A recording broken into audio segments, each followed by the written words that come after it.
Так, 11, 12. 12 петля тоқимыз. Міне. Мынаны санамаймын. 1, 2, 3, 4, 5, 6, 7, 8, 9, 10, 11, 12. Енді бұрамында бір воздушный петляға көтеремін. Келесі тура мына түбінен петля без накида тоқимын ары қарай. 1, 2, 3, 12 болды міне. Дәл осылай қайталаймыз. Бұрамызда бір воздушный петляға көтеріп, тура түбінен петля без накида тоқимыз. Мен қазір 3-ші рядты тоқып жатырмын, бізде 5 ряд тоқып болу керек. Мынау 1, 2, 3. Енді тағы осыдан 3-ші рядты тоқып жатырмын ғой, 4-ші, 5-ші рядты тоқып шығамыз. Міне мен 5 қатар тоқыдым. Енді 5 қатар тоқығаннан кейін бір воздушный петляға көтереміз да, мынаны бүйтіп созамыз. Созғаннан соң мынау жібімізді осылайнан өткіземіз. Сосын мынаны бүйтіп тартамыз. Сол кезде мынау бүйтіп бізде байланады. Ары қарай. Міне. 1, 2, 3, 4, 5-шіге. Мынаны біз 3-ке бөлеміз. 3-ке бөлген кезде бізде 4-4-тен болады. Яғни 12 жіп 4-4-тен болады.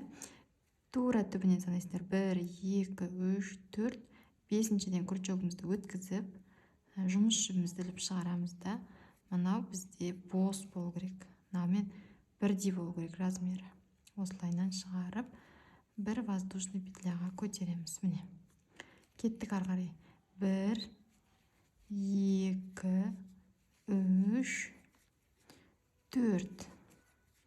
4 петля мен тоқыдым. 1, 2, 3, 4.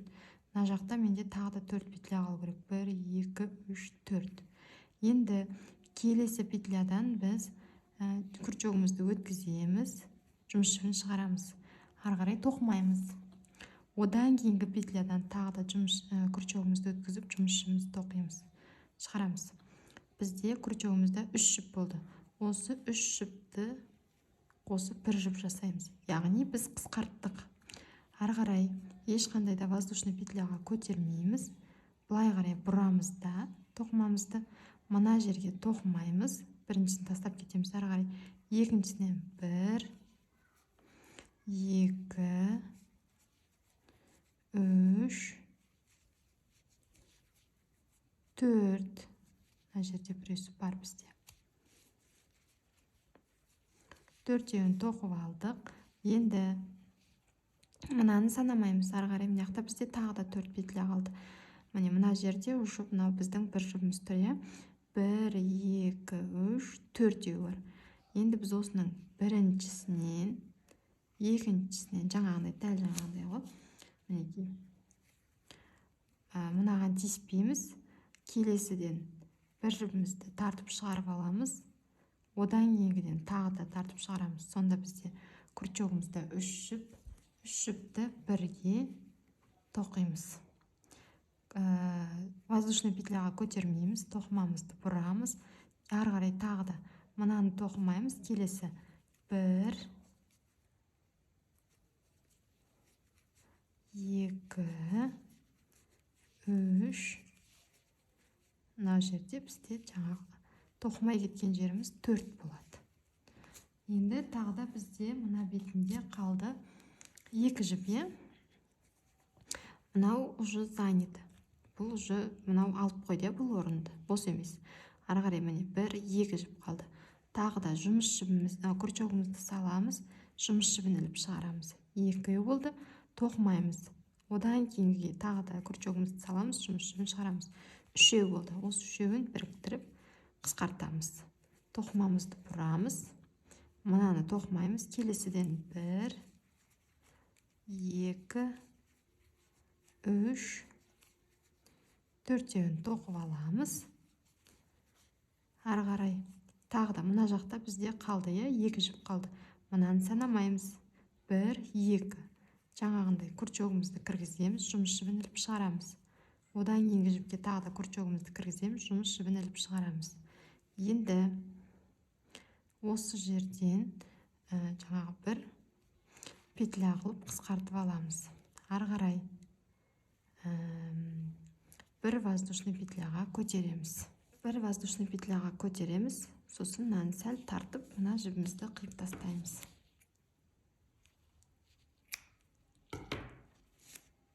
Мінекей. Мынау былай болады. Ары қарай кеттік. Енді біз жаңа мына тастап кеткен жібімізді аламыз да.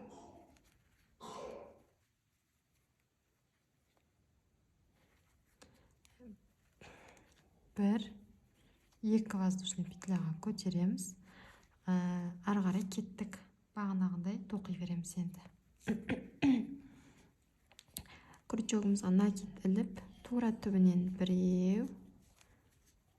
Міне бізде 2 болды. 2, 3. Енді мына жерден былай тоқимыз. Күрчөгімізге накид ілеміз. Міне мына жерден бір петля аламыз да. Алғашқы екеуін бірге тоқимыз. Келесіден мына жерден жұмыс жібін шығарамыз да, тағы да алғашқы екеуін бірге тоқимыз. Бізде 3 болды. Бізде енді 4 болу керек. Мінекей. Одан кейін розовыйға қарай көшеміз уже. Жұмыс жібін шығарамыз, алғашқы екеуін бірге тоқимыз. Сонда бізде 4 болды. Енді 4-еуін біріктіріп, біреу жасаймыз. Ары қарай біз енді мына жерден былай қарай мынадан бөлек 4 петля с накидом тоқуымыз керекпіз. 1, 2, 3, 4. Енді бізде мына жерден жаңағы 4 петлямыз бар, я, соны тоқимыз. 1, мына жақтан тоқимыз. 1. Мына жақтан алсаңыз, слишком алыс болып кетеді. Мына жерден алсаңыз, слишком жақын болып кетеді бір-біріне. Сондықтан да мүмкіндігінше мына бір жерден алу керек. 1, 2, 3, 4. Енді осы жерде қараңыздар. Мына жерді қосып тоқып жібереміз. 5-ші қылып. Себеп біз бұны тоқымасақ, осы жеріміз тесік болып қалады. Қазір түсіндірем, не үшін олай тоққанымызды. 5 болды. Енді мына жақтан да біз мына жақты қалай тоқыдық, дәл солай тоқимыз. Міне. 1, 2, 3,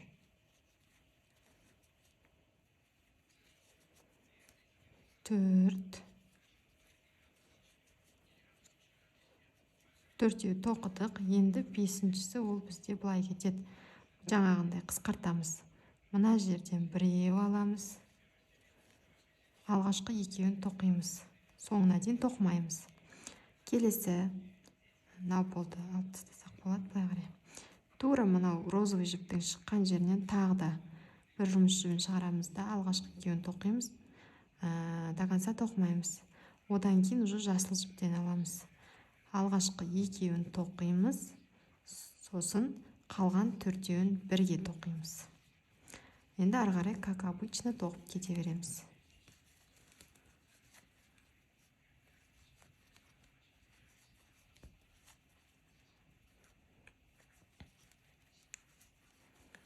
Қатарымыздың соңына дейін тоқимыз.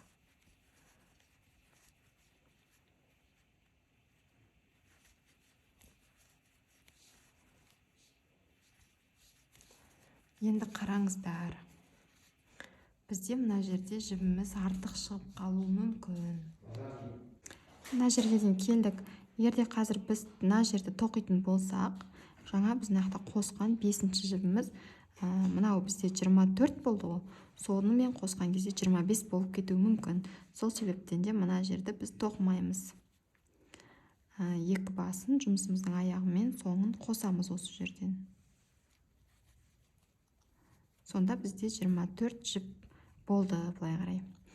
Ары қарай тағы да 1-2 воздушный петляға көтереміз да. Қалай тоқыдық, мынаның бәрін дәл солай тоқи береміз. Міне біз қазір мына жер тоқып біттік. Одан ары қарай 1-2-3 қатар тоқуымыз керек біз. 3 қатар айналдырып тоқып шығамыз. Мінекей мен тоқып болдым. Жұмысымның басы мен аяғын қостым. Енді бір воздушный петляға көтеріп, мүмкіндігінше қаттырақ тартамыз. Осы жерден жібімізді кесіп тастаймыз. Болды, енді бізге жасыл жіп керек емес. Ары қарай біз мынау резинасын тоқитын боламыз. Ол үшін кез келген жерінен мен мына жағынан бастайын деп тұрмын. Осы жерден розовый жібімізді өткізіп аламыз. Дәл жаңағындай бір осындай петля жасап аламыз. Крючогымыздың размеріне келтіріп аламыз. Кез келген жерінен аламыз. Бір.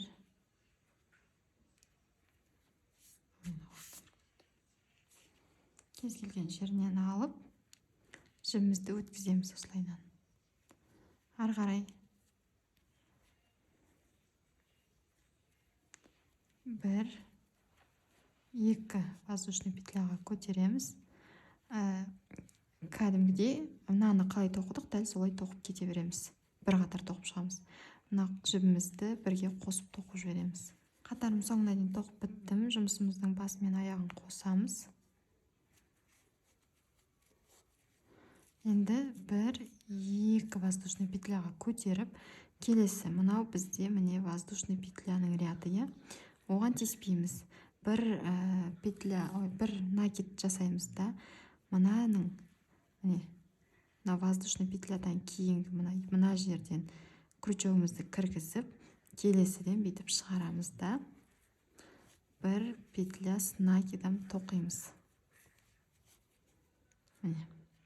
Енді тағы да накид іліп, енді арт жағынан мынау жаңа біздің шыққан жері ғой, дәл осы жерден кіргіземіз да, мына жақтан бағарай шығарып, жібімізді іліп алып шығарып,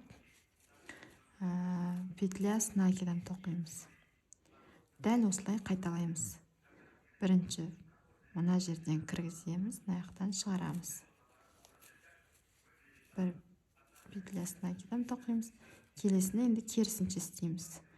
Наоборот, артынан шығарып, мына жақтан іліп аламыз.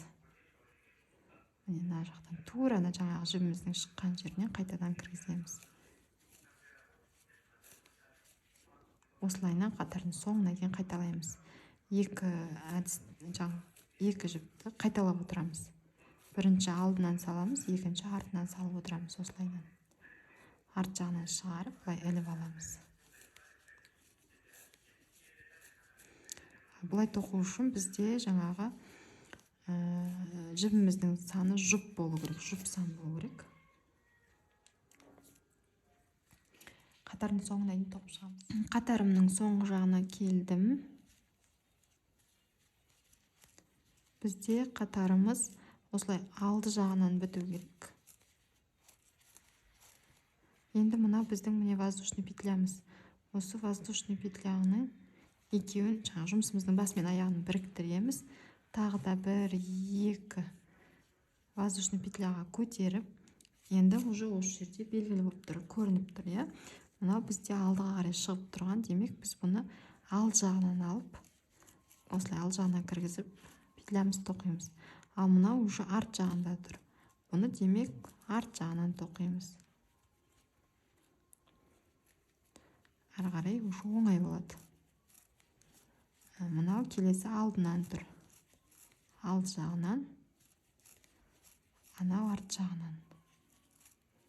Дәл осылай қатардың соңына дейін тоқып шығамыз.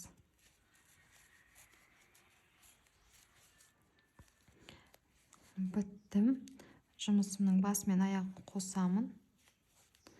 Бір воздушный петляға көтеремін да. Мына жіпті сәл былай тартсақ, мынау түйін болады. Енді осы жерден жібімді қиып алып тастаймын. Жасырғанға оңай болу үшін сәл ұзынырақ кестім. Енді мына жіпті жасырып тастаймыз. Сонымен бітті. Осымен сабақ аяқталды.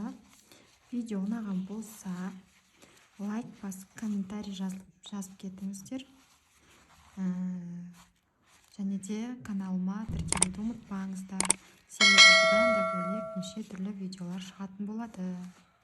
Міндетті түрде осы пинетканы, осы нәскиді тоқып көріңіздер. Өте сүйкімді.